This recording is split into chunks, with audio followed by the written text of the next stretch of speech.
Hello students, कैसे हैं आप सभी। आज मैं आपको बताने जा रहा हूं कि आवेश की उत्पत्ति कैसे होती है, जो कि फिजिक्स कक्षा 12 का जो फिजिक्स का पहला चैप्टर है उसमें पहला ही टॉपिक है आवेश। तो मैं आपको बताने जा रहा हूं कि आवेश की उत्पत्ति सर्वप्रथम कैसे हुई थी और किसने की थी, कैसे की थी।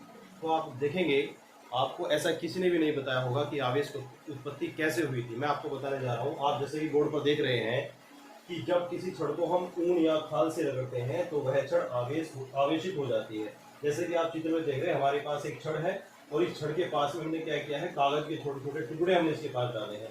तो इस छड़ को हमने पहले क्या किया, किसी कपड़े पर रगड़ा या किसी अगर खाल पर रगड़ते हैं तो रगड़ने के बाद जैसे हम कागज के टुकड़े छोटे छोटे हल्के हल्के टुकड़ों के पास अगर लेकर जाएं तो ये कागज के टुकड़े इस छड़ की ओर आकर्षित होने लगते हैं। तो इसका मतलब क्या हुआ कि इस छड़ के अंदर क्या आ जाता है, घर्षण के कारण इस छड़ के अंदर आवेश आ जाता है।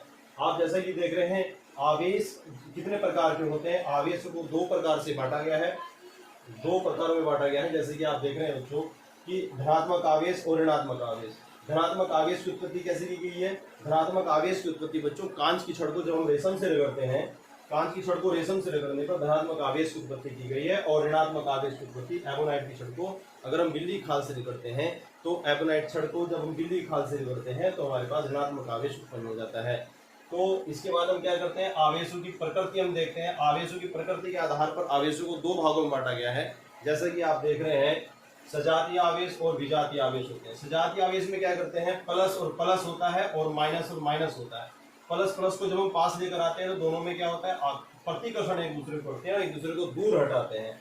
और विजातीय आवेश में क्या होता है, विजातीय मैंने विपरीत आवेश होते हैं, एक प्लस होता है और एक माइनस होता है। प्लस को माइनस के पास लेकर आते हैं, माइनस को अगर प्लस के पास हम लेकर आए तो दोनों के बीच आकर्षण बल कार्य करता है। स्टूडेंट्स देखेंगे आप, आवेश का जो मात्रक होता है, आवेश का मात्रक कूलम होता है और आवेश को हम क्यू से प्रदर्शित करते हैं।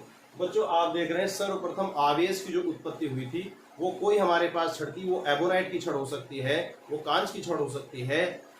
आपने बचपन में देखा होगा, अगर हम सूखे बालों को हम कंघी करते हैं तो कंघी की ओर सूखे बाल आकर्षित हो जाते हैं, उसकी ओर आने लगते हैं। इसका मतलब क्या है, उस कंघी के ऊपर क्या आ जाता है, आवेश आ जाता है, चार्ज आ जाता है। ये सब किसके कारण होता है, घर्षण के कारण होता है। बच्चों ये जो छड़ हमने ली है, ये प्लास्टिक की छड़ भी हो सकती है, कांच की भी हो सकती है और ये एबोनाइट की छड़ भी हो सकती है। अगर हम इसे रगड़ने के बाद कागज के हल्के हल्के टुकड़ों को अगर हम पास लेकर जाते हैं तो ये टुकड़े, कागज के हल्के हल्के जो टुकड़े होते हैं, ये इस छड़ की ओर आकर्षित होने लगते हैं। तो इसका मतलब क्या हुआ बच्चों, इस छड़ के ऊपर क्या आ जाता है, आवेश आ जाता है। और ये आवेश प्लस भी हो सकता है और ये आवेश माइनस आवेश भी हो सकता है।